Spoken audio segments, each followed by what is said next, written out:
The playoffs are here, and you can predict the action all the way to the finals with FanDuel Predicts. Predict the spread, the total points, and even the game-winning moments that make the playoffs. Sign up and get a $25 bonus with FanDuel Predicts. Offered by FanDuel Prediction Markets, LLC, a registered futures commission merchant. 18-plus bonus is non-withdrawable and expires 7 days after receipt. Trading derivatives involves significant risk and may not be suitable for all investors. Manage your activity with their consumer protection tools. Restrictions apply. See terms at FanDuel.com/predicts/bonus-offer-terms. Listen, all you New Yorkers. Excuse me, taxi. Okay, man, we're looking around. This is the 77 WABC minicast. Every cop, every fed, shoot yourself in the head. Every cop, every fed, shoot yourself. Oh my God. You hear what they were just saying? That's a bunch of crazy lunatics, anti-ICE nut jobs, telling the cops to kill themselves. It's heartbreaking, and President Trump is right. A lot of these folks are paid, but guess what? Not all paid protesters are bad people. There's a whole other side to this. It's totally fascinating. There's a business called Crowds on Demand, and the more I find out about this, the more interesting it is, the more potentially helpful I think protests can be to our side. By our side, I mean those who believe in truth, justice, and the American way. Okay, Adam Swart joins us. Adam Swart, his company is called Crowds on Demand, and if you have a cause, he'll get a crowd there and legally protest, and much, much more. Adam, welcome back. How are you, pal? Hey, Greg, it's great to be with you. You're absolutely right. And a lot of what we do is work for what I call the silent majority. So people think that you always have a paid crowd for a minority opinion. But in fact, a lot of times we're there to actually make sure the majority common sense opinion is carried, because a lot of times common sense people, they have jobs, they have kids, they have other things. They can't be at every city council meeting, every commissioner's meeting. So we're there to actually advocate oftentimes for that common sense position that's really self-evident. So this is interesting. The moment somebody hears about, oh, those are paid protesters, I think the initial reaction is like, oh, that must be like wrong or corrupt, right? I mean, Sure. That's when you hear about Soros and dark money and all that stuff. You're telling me that's not always the case, basically. That's right, Greg. Well, a lot of times we're, at least at Crowds on Demand, and look, when I started the business, I will admit, we would just, was living in LA. You know, what we're doing is paying actors to go to events. I'll admit that, right? But we've really morphed. I mean, I've been doing this for 15 years, Greg. So now I focus on getting passionate participants to go out to rallies and to broader advocacy campaigns, generally in support of common sense causes that are where a small minority often is hijacking things against the majority. I mean, I'll give you an example of just the type of thing I'm talking about. The LA City Council was considering a ban on child sex offenders camping near schools, right? So that seems like a self-evident thing, right? I don't know anybody who would oppose it, but yet 300 radicals stormed the LA City Council chambers to oppose that idea that I think would be favored by 99%, but no one was there not very many people were there to be supportive, because most parents would assume that this is being done already. Yeah, no, that makes a lot of sense. And I guess I should revise my comments. I said, we know a lot of the left, these guys are paid, but to your point, you know, conservatives have jobs. Some of these people aren't paid because like they're passionate about evil, weirdo causes, because they're kind of lost souls. So they will show up in the middle of the day to hang around and throw rocks. Well, when you don't have a job, or when you're being supported by somebody else, right? Or some of these people are retired or college students, the opportunity cost to go to a protest is zero. Whereas if you have a job and kids, the opportunity cost is hours worked, unpaid, and childcare. So it's not fair that in many cases, conservatives have a higher opportunity cost in some cases. And also, to the jobs point, not every employer wants their people running around out there. That's another thing. Are the people, the protesters on the left, getting older, or is that just my imagination? You mentioned retirees, but it does seem like there are a lot of older people now. Well, correct. I mean, I think that you see a lot of retirees, especially, boomer retirees, and they have the absolute right to protest, and they should if that's what they think matters. I do notice that more and more you see at a lot of protests, it's either kind of older people or it's college kids, again, because those people have no opportunity cost to go. And I have no problem with them expressing their views, paid or unpaid capacity. I just want to make sure that those aren't the only views getting expressed. It's very interesting. And I want to know, like, so when somebody comes to you, do you have to make some sort of ideological call. If a client comes to you with money and they're like, look, I believe that, I don't know, something crazy. I believe that communists should take over all buildings in America, all buildings above 300 occupancy. And I want to have 15 people with bullhorns tomorrow. Will you work with them, or you say, that's not the kind of thing I support? Find somebody else. I think it would be a polite decline for me in that particular case. But I don't have to emphasize, though, I don't have to be 100% on board with a cause to take it. I mean, I have my own personal viewpoints, but it's not fair for me to say you have to agree with me 100%, but it has to be a cause that merits examination. And a great example of this is, about 8 or 9 years ago, the crypto people started contacting me. I don't own any crypto. I didn't own any then. I don't own any now. But I felt that they were being discriminated against by the government and by large financial institutions. And I felt, hey, they deserve to be heard. And that's still how I feel. So I don't have to be 100%, but I need to feel like, hey, this is an opinion that deserves being expressed. All right. So you make the judgment. Okay, this is an opinion that deserves being expressed. And then what do you do? And let's say I have an idea. I really don't like this one particular judge. I really don't. And I've moved on to another judge. Oh, really? Well, this is Judge Kaplan. And he's the one who presided over that fake trial of E. Jean Carroll and the defamation case against Trump. Now, let's say, look, all I know is this guy is bad, and I want him to know that I know that, and that there are people out there who agree with me on that. Tell me what to do next. And yeah, I mean, this is kind of something I'm thinking about. So what do we do?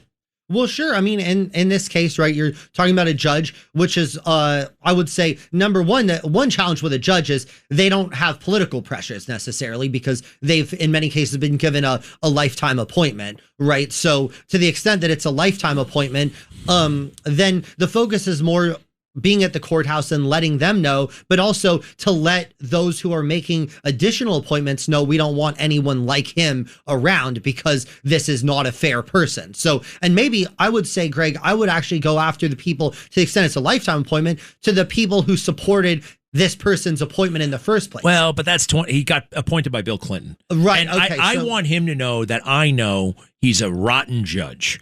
That's the message that I want. This is from me to him, and I want it expressed in a humiliating way, not humiliating, lawful way. And I also, you know what? I think the law says you can't go to his house, and I want to abide by the law. If it says you can't parade or picket outside a federal judge's house, I'm down with that. I'm down with not doing that. Sure. So we'll go to the courthouse.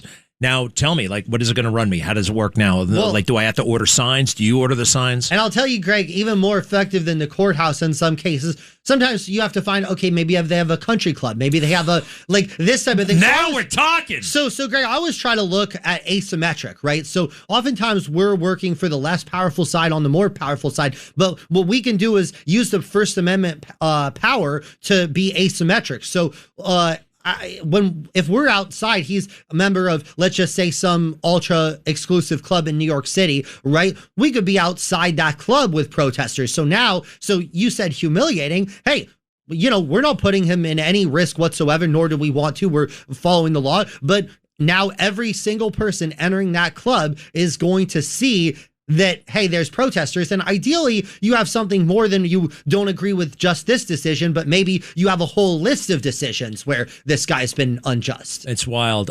When we look at TV, when we see TV and you see protests, borderline riots all the time, just throw out a percentage. How many of these people are paid? Well, a lot of them, Greg, it really depends because it's hard to say exact percentage but you have to say some people are being paid direct cash. And that's what most people think of when they think of a paid protester. But what about unions? Labor unions are infamous for this. They make you go. I know firemen, I know cops who are told whose opinions are either apolitical or more conservative, who are regularly told you have to go to this candidate or that candidate who you may or either disagree with or not even care about. Or else is you get assigned a worse shift, and the carrot is you get assigned a better shift. So this happens all the time in labor unions. I'll admit church groups turn people out on the right. So this isn't like just simply a left-right issue, but a lot of people, we had one issue time where on the other side, there was a community center with like an ethnic community center with, I think it was Vietnamese, and none of them even spoke English. And they were all out there speaking in favor of something that maybe they understood, but none of them even spoke English. So again, they have a right to speak, of course, but I had a feeling that they were probably compensated in some way to do that. So this is the thing, is that if you actually boil down how many people have some kind of ulterior motive. I always joke, some guys are just at a protest because they want to get laid, and they want to because they want to meet girls. I mean, think about who you see on a liberal protest, especially on the left side, right? Actually, I know girls who go to conservative protests to meet guys because there are a lot of guys. So I've met, but there are many men who go because they want to impress a girl and show that they're with the cause. And that's so fascinating. You're from California? That's right. You went to UCLA? Yes, sir. What'd you major in? I majored in political science and French. You speak French? Yes. That's kind of cool. How did you get into this business? You mentioned, you used to hire actors to go to events, but like, how did you first spot the need for something like this? Tell us, you get out. Okay. You get out of UCLA, you speak French. What do you do next? Well, it was even before I left college that I started this company. Well, I've been working a lot in politics, and I'd seen there's a huge need for people. I mean, this is, think about when Gavin Newsom was running and when Kamala Harris was running, but earlier in their careers, their earliest statewide offices. I remember seeing both of them with like 5 people in attendance. I kid you not, 5 people. And 2 of them were probably the staff members. So this is in an era where the people running those campaigns came of age in the 60s, where it was super easy to turn out college kids. And now you're looking at like 2009, 2010, very hard to turn people out. So I was like, there's really a need to turn people out in campaigns and other events. And then what do I have in LA? Out of work actors. This is the original gig economy before you even called it the great gig economy. So we would turn out these actors to kind of fill space at these events. So that's how the whole thing started. I started when I was 20 years old. I'm 35 now. And I was like, you know what? If this works, great. If it doesn't work, whatever. So it was even before I left college that I started it. So interesting. And give us a sense. I mean, is this highly lucrative? And how many employees work at Crowds on Demand? Well, we work nationwide. We have, again, been in business for 15 years. We have run campaigns, racial discrimination, sexual orientation discrimination, pro-police, it runs the gamut, taking on big tech. We ran Delete Facebook, where we were holding Facebook accountable. It was so successful, this campaign, they changed their name to Meta shortly thereafter. So we've run a lot of big campaigns. So the number of people who work for us at any given time, it varies based on how many campaigns or what we are doing. But at the end of the day, my focus right now isn't so much on lucrative. I actually took a pay cut to make sure to do one big policy, Greg, which is I want to make sure everyone is sincere. When I started, we didn't care. We would have actors out there. But I want to make sure that I'm in my 30s. I want to run a business that I'm proud of, that has integrity. And that involved taking a little pay cut to say, look, I want to make sure all of our people are good. We interview each person for each event for 15 minutes, 20 minutes at least. Let me ask you this, maybe a side hustle, but those game shows and those courtroom shows, Judge Judy, they need people in the audience. We've provided this. You do that too? Yeah, we've done this. Yes, we've done this. I mean, I don't want to say for what shows, but a lot of shows need it. It's very hard to get people attendees. What's next for you? You have a political interest. You know this world very well, and I'm sure you've learned a lot about the way the world works and politics. And what do you want to do next? What's the end game? Well, I want to take on some passion causes. So those include taking on the food industry and the social media industry. The social media industry is probably the most destructive industry on the planet. That really has divided American, I know people who've had their careers, their lives destroyed because they're on a social media rabbit hole, right wing, left wing, or body dysmorphia, whatever the case may be. Social media knows your fears, your anxieties, and it exploits them. And this needs to be taken on. How do you, I mean, yes, it does all those things, but people also like social media, right? Yeah. I mean, what are you looking to do with social media? All those things are true. There's good and bad, as you know. Like, what do we do? Well, number one, you have to hold them accountable for what's in these algorithms, because what's in these algorithms is it is purposefully designed poison to get people down the rabbit hole. So yeah, when Facebook started in the mid 2000s, Greg, I remember downloading it. You were talking to your aunt, maybe across the country. You had your friends. It was like kind of a sweet place. And now it's this extremely destructive place. Is all the social media are. And I don't think anyone's made an argument. There's plenty of studies that show that people enter, so when they log on to social media, they're happy. When they exit, they're unhappy. So you need to make it a happier place. There's a lot more in that. How do you manage your own social media? Like, knowing what you know, and you said it out loud, like I guess I use it. I look at it, and I probably feel lousy after I use it. Like, have you cracked the code for how you manage it personally in your life?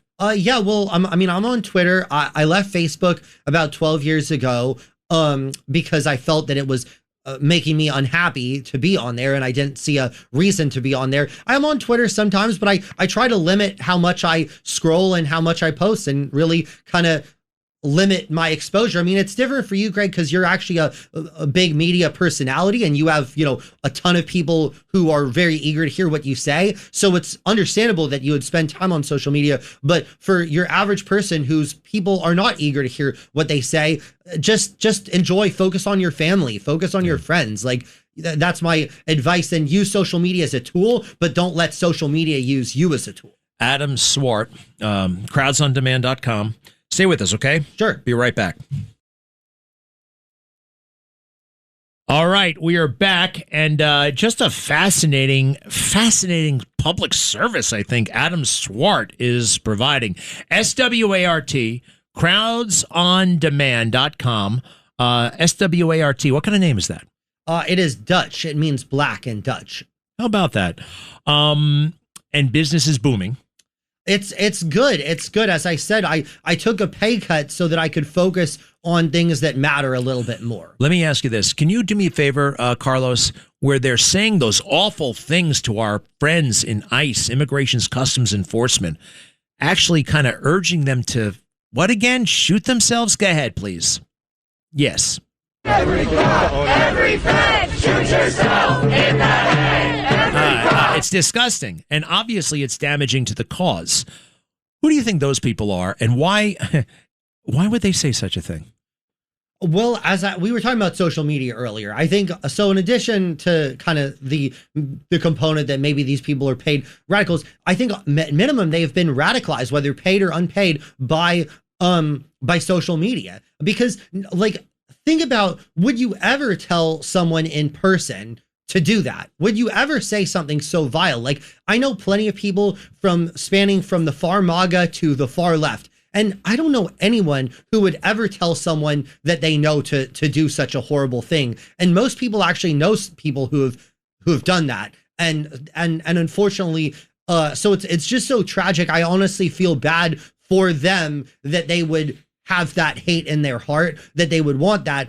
And by the way, it's not even an effective strategy. Like, if your goal is to try to convince ICE what they're doing is heartless, then you're probably more radicalizing them by doing this. Like, I've always theorized, like, the left really doesn't like Clarence Thomas, but Clarence Thomas became kind of the hard right guy he is because they went after him so hard during the confirmation hearing. There's no history of him being this hard right guy prior to his confirmation. That's interesting. And actually, going back to your service, what is the practical impact?